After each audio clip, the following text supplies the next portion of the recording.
Hello, my name is Jacob Bennett, and this is the Trauma-Informed Care final presentation that I will be presenting.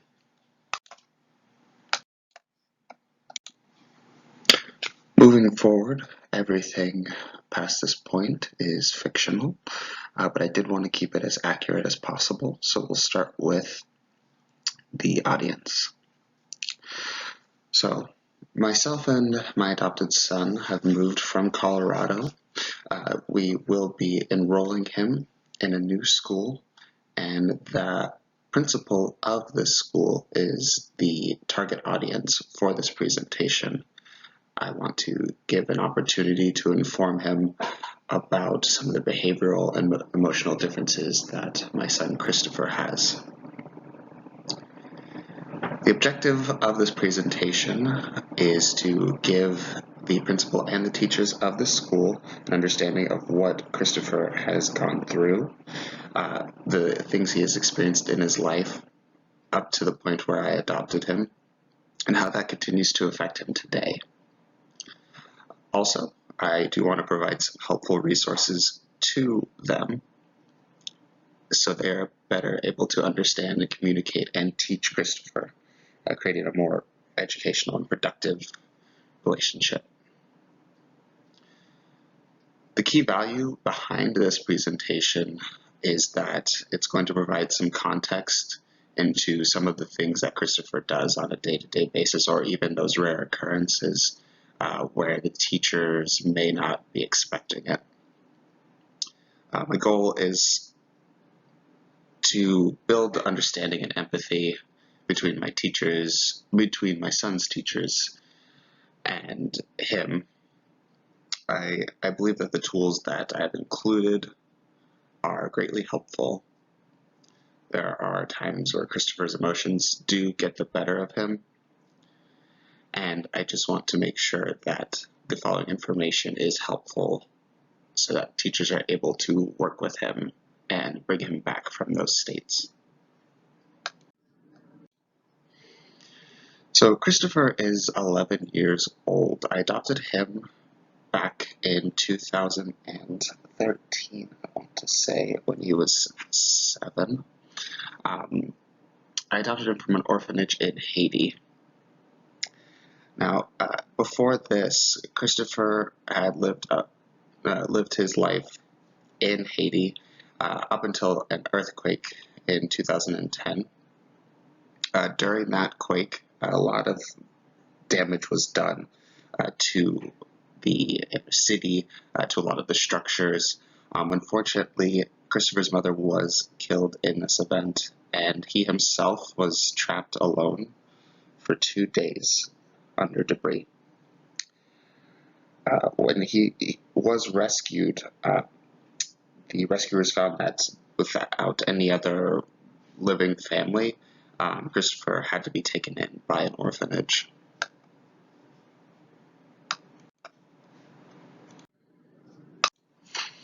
Now, the combination of surviving a devastating natural disaster and then being immediately placed into an overcrowded orphanage has definitely left some lasting trauma on Christopher. The conditions within the orphanage itself were unsanitary, and there was barely enough to go around since there were so many children taken in after this event. Though I haven't been able to get all details from Christopher about his time in the orphanage, he has let me know that some of the older boys were particularly abusive. Also, during this time, while he was in this orphanage, there was a large-scale cholera outbreak, and many of the children became afflicted with this disease. Christopher himself lived in fear that he would be also stricken with it. Aside from the physical issues with being in an orphanage, there's also emotional issues. With so many children to take care of and to look after and feed, None of them ever really got the attention that they needed. Young children like Christopher were not catered to emotionally. They were not held or read to or had much time to show kindness to. Now, as a result of these traumatic experiences, Christopher has become very comfortable, or not comfortable, he's become very uncomfortable, rather, in this almost constant state of unease. He is fearful much of the time. He falls into depression quickly and often shutting down and refusing to talk to anyone. This can usually occur when he is surrounded by a lot of people, lots of noises, anything that really makes him feel unsafe. Christopher also can become violent at times, striking out at people. He is normally calm and soft-spoken. However, again, if he feels that he's being trapped in a room, in a small space, or unable to move freely, he can begin to become aggressive and angry.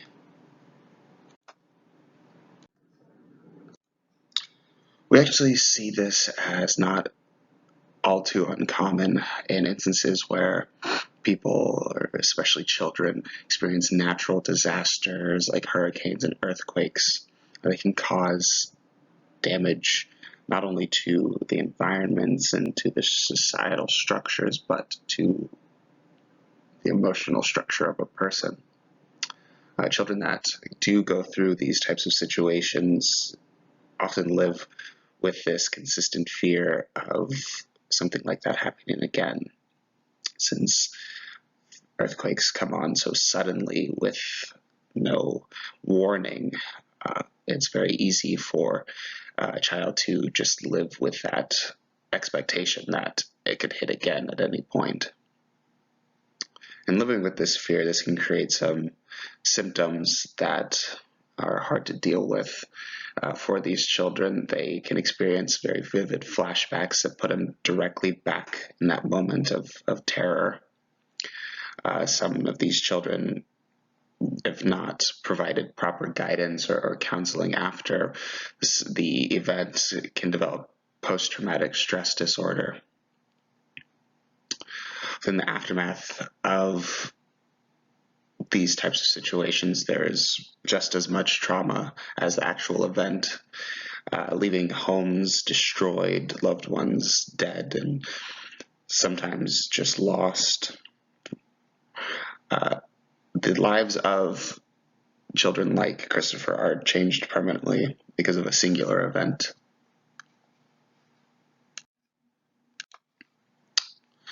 So, upon traveling to Haiti and to this orphanage where I found Christopher, I immediately felt a bond with him, and upon bringing him home, I realized that there was going to be both abundant challenges and rewards in the undertaking of raising this child.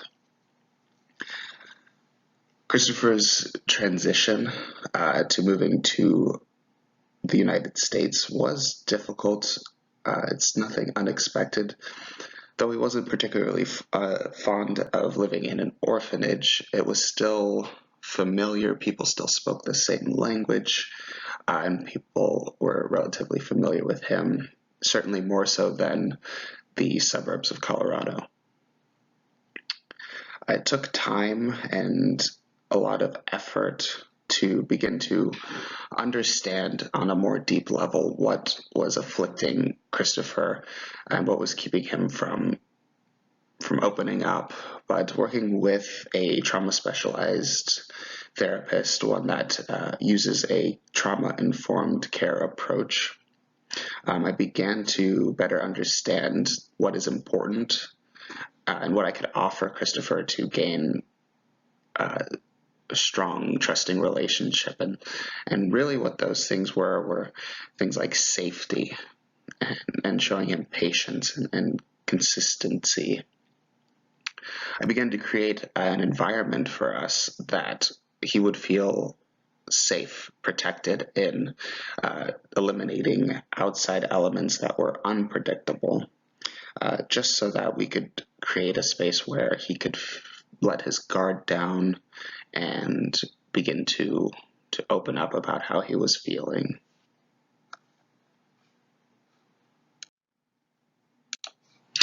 Over time, we began to build our relationship on the shared interest in each other's language, and found that Christopher himself is incredibly talented in taking on new language and in implementing that in writing, even.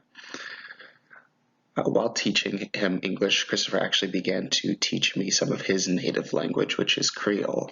He has always shown a great amount of care and a studiousness that of an educator himself when sharing his language. As far as learning English, he picked it up very quickly. He showed a great aptitude not just for speaking, but for literature, and began to absorb a lot of knowledge through his love of reading. He particularly loves the classics. I believe The Count of Monte Cristo is one of his favorites. And the great thing about this, and why I mention it, is because a great deal of my son's healing from this trauma takes place in his strengths. Being able to foster and feed to his appetite for learning has given him a lot of confidence and bravery. And people like Christopher that have gone through traumatic events often feel doubtful. They feel that they have been cast into a place where they have no control over their lives anymore, where they have to live in fear and doubt. But recognizing the positive in them allows them to see it as well, allows to see them where they shine, where they do have agency and control over the circumstances of their lives.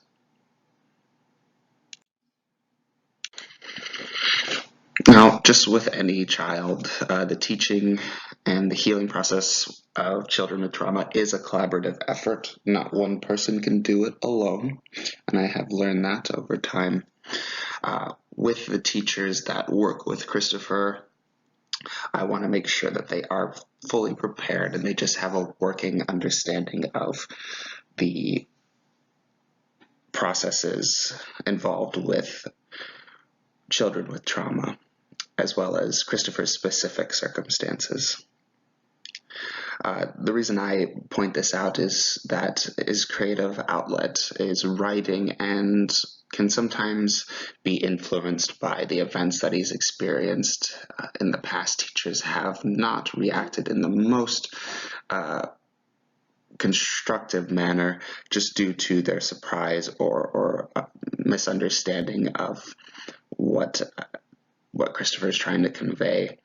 So that is something we want to definitely bring to light, so that teachers aren't misunderstanding what he's trying to represent with his work. Also, something for the behavioral side of teaching Christopher is that he has a particular issue with retaining the lessons of overcoming his behavioral issues when only presented by a male figure.